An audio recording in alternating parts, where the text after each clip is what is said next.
Gielinor, the magical world of RuneScape. It's divided into chunks for easy use. Welcome to Chunkman Dead Die Kill, the series where I conquer the landmass of Gielinor by doing tasks and unlocking chunks. Last episode we completed 2 more tasks for 2 additional chunks.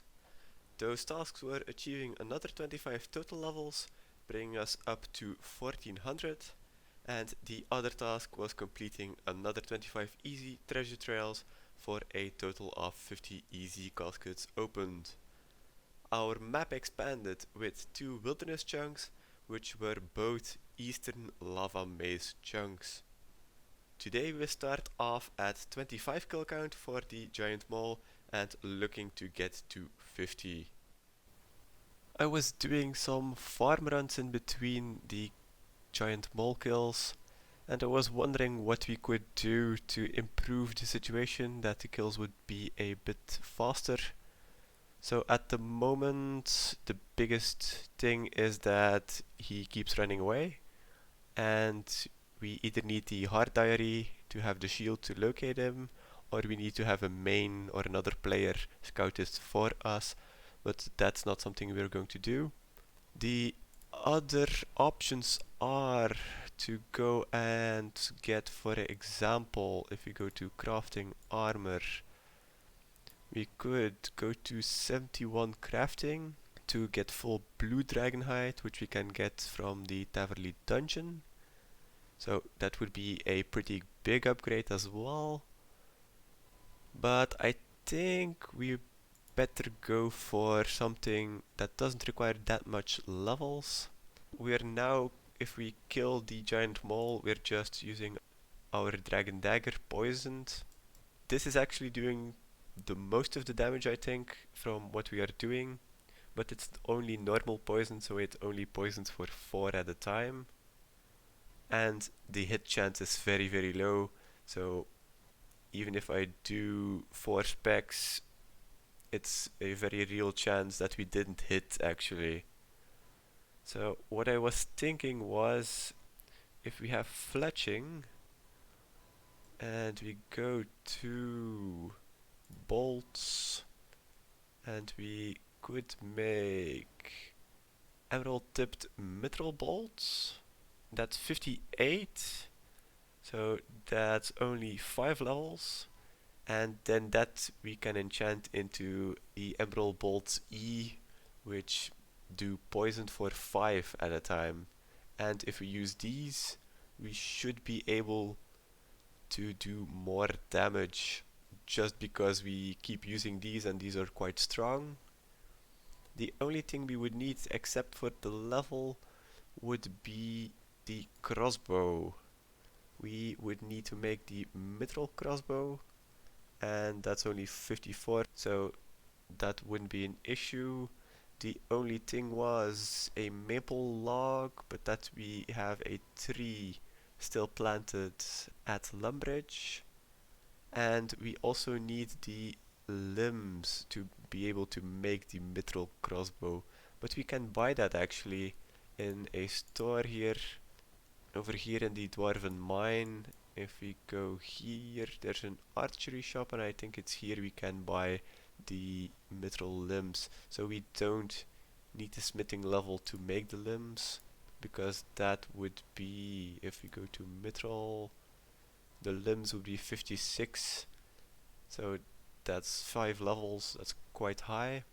But we do need some smithing experience because we want to make the mithril bolts, of course, and we need 53 for that. So if we go up 5 fletching levels, which shouldn't take that long, and 2 smithing levels, that would greatly improve our chances at killing the giant mole.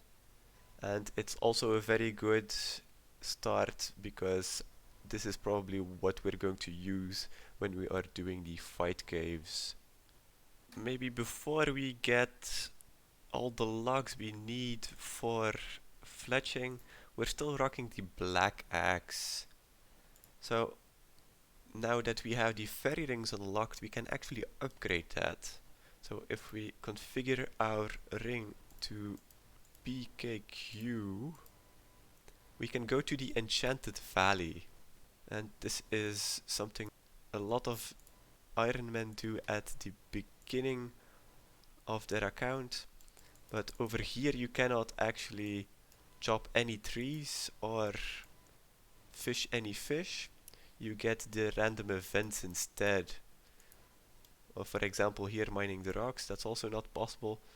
But instead, if you try to chop the tree, you get the tree spirit.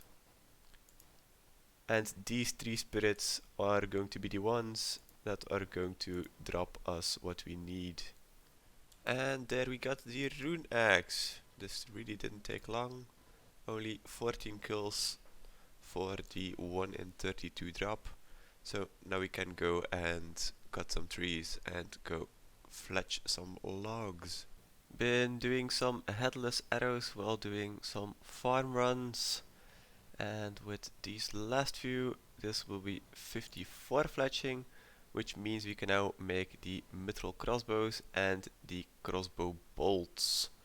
So we still need 4 levels for the emerald tipped mithril bolts, but let's first of all go and make the crossbow itself. First up, we kill the cow for some raw beef. If we cook that, we can make some sinew, and then that sinew can be strung over here on the spinning wheel for some crossbow string. Then we still have our maple tree here just behind the Lumbridge castle. If we use the knife on the logs, we can make the stock. And then here in the dwarven mines, let's trade Hura. And you can see he doesn't sell the adamant limbs or the runite limbs or any crossbows either, but he does sell mithril limbs. So let's buy one. And now to combine everything, we need a hammer. Okay.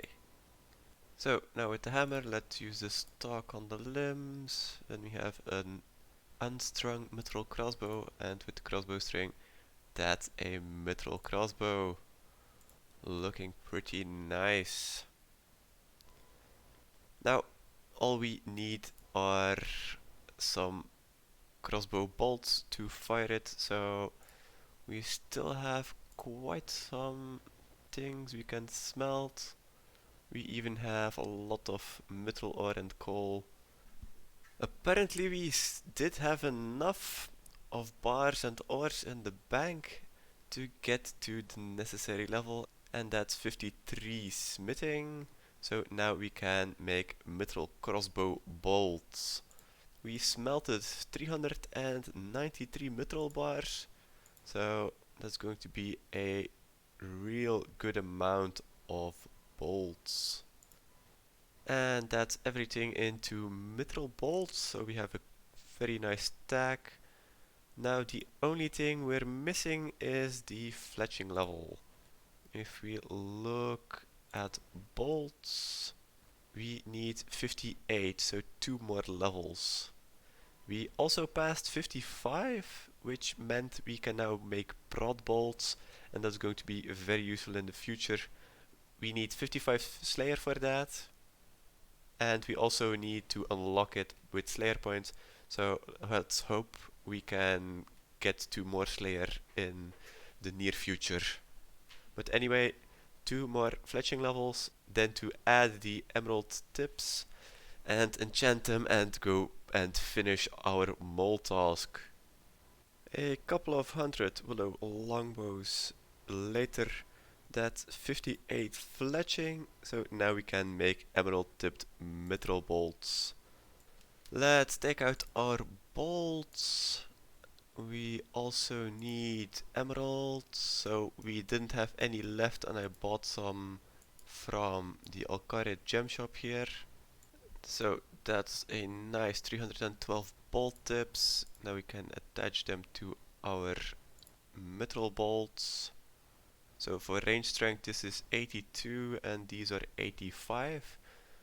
So we're going to hit harder with these ones. And now the only thing we need to do is to enchant them. I don't know what we need. At least cosmic runes. Okay, so it's cosmic and nature runes apparently. And then we have the Emerald Bolt E, which poison with a fairly high rate actually. And there we go, that's all the Emerald Bolts enchanted. And now we can continue our road to kill the last 25 giant moles. That's 30 kill count already. This is going much faster with these Emerald Bolts. And they almost immediately poison, so let's try here. We hit, we poison, and then we switch to the normal mithril bolts. And we just bolt them. I also had a feeling that the normal bolts, the mithril bolts, hit much more and much more accurately than the bone bolts. So overall this is a pretty good upgrade, and only 20 more kills to go.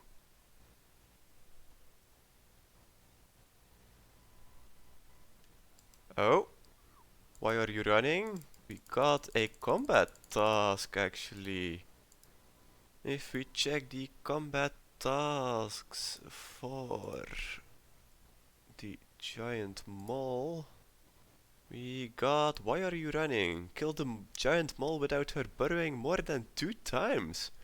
Wow, so we got a bit lucky on this one, but that also means that we are at 28 combat tasks, and there are some easy tasks like killing a black dragon and a hellhound, and if we do both we can unlock a chunk that way.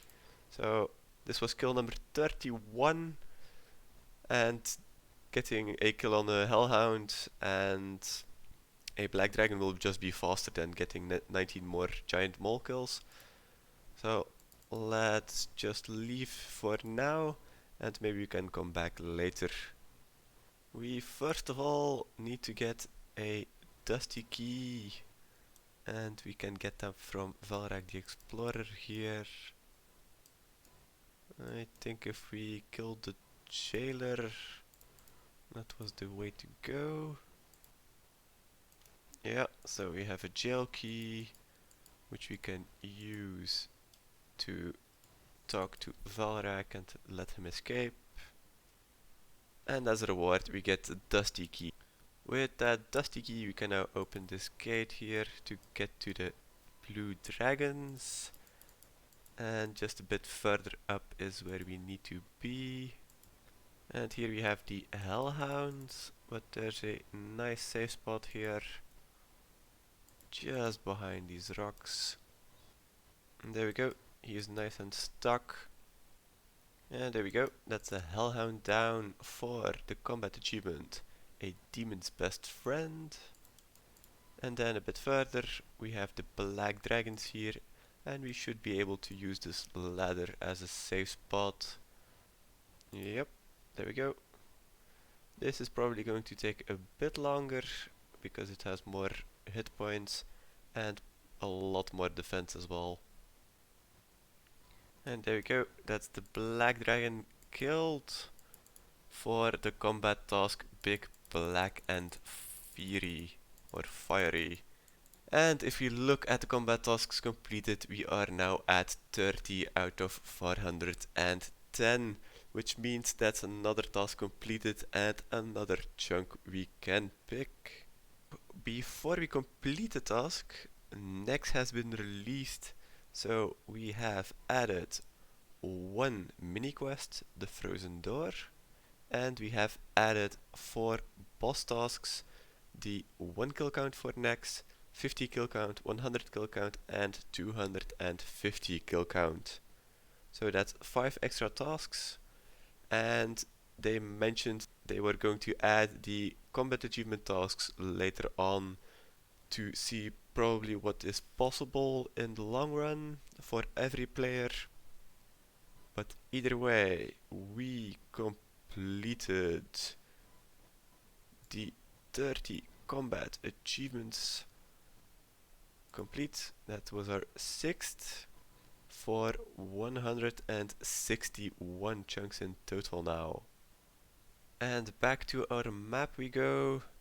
We unlocked the top right part of the lava maze last time, and I really hope we don't expand more into the wilderness.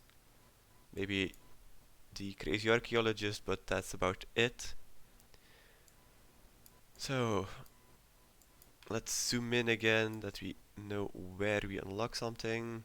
So pick a chunk, let it roll, and hope for a good one. Oof, that's a bad one. That's a really bad one. The Icene Graveyard. We're going further and further into the Darkmire Meerditch part, but we can't get here.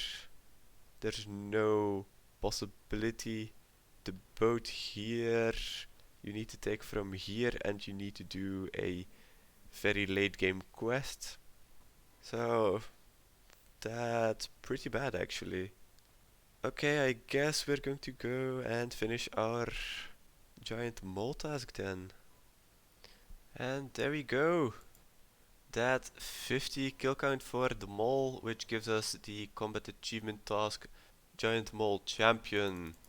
This was quite enjoyable actually in comparison to the bone bolts and the bone crossbow. We killed in this trip, we killed 19 giant moles in just under 2 hours, so that was much better. But either way, that's 50 giant mole kills done. That means we can complete another task on our spreadsheet and pick another chunk. One thing we can also check is, if you look at the high scores here, for giant mole we have now 50 kill count and we are on the high scores. We're already rank 688, so that's actually pretty high up. The second boss task of the giant mole, our fourth boss, getting 50 kill count, has been completed for 162 landmass chunks unlocked now. And back to the map we go. We unlocked the Icene Graveyard last time, and pretty much the chunks next to it would be pretty bad to get. So we're still hoping to get something on the western side here. And I've also changed the way the chunks will be picked, because I thought the new way was not that great. So I reverted it back to the old way. Without further ado, let's pick a chunk. And we get... This is the graveyard needed for desert treasure. We unlock here the hunter spot, which is pretty good actually. If we look at our new chunk, we see here these swamp lizards need level 29 hunter, so we're 38 at the moment, which also means we can just unlock our chunk, and this is going to be our best hunter training there is at the moment. So beating the desert here for the golden warbler, which was a level 5, or Puro Puro, which is just catching implings. If we check our hunter, we're 38, and I would like to get to eclectic implings, because they are going to be very useful for the account. On the one hand, because they drop medium clues, on the other hand, because they also drop the blue dragonhide chaps and the red spiky vambraces. So this is going to be 12 levels if we want to get to eclectic implings, and we need 13 levels. So might as well go for the hunter level, then maybe catch a few of the eclectics for the last level, or maybe if we do a farm run, that could be the level as well. Here we are with these swamp lizards, and we see here we can use a young tree with a small fishing net and a rope to set a trap, and then hope some swamp lizards get trapped. And we can only set up 2 traps at the moment until we reach level 40.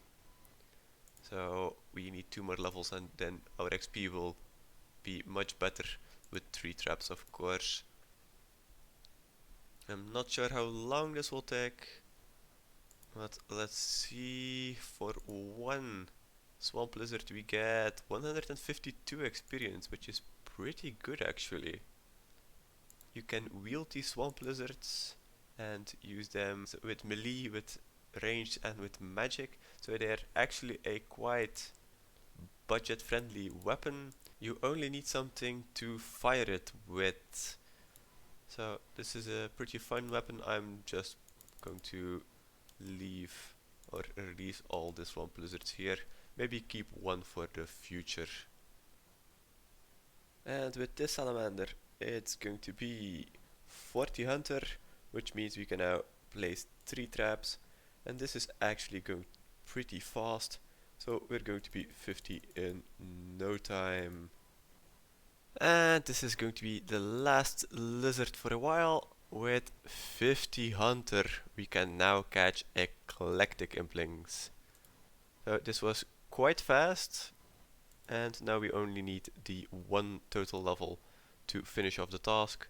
But let's first of all go and catch some eclectic implings and maybe see to do some medium clues. Catching those implings and trying our hands at the first few medium clues will be for the next episode. We've got some very nice upgrades with the mithril crossbow and the new bolts, so we can continue with our bossing in the future. And as always, I hope to see you in the next episode.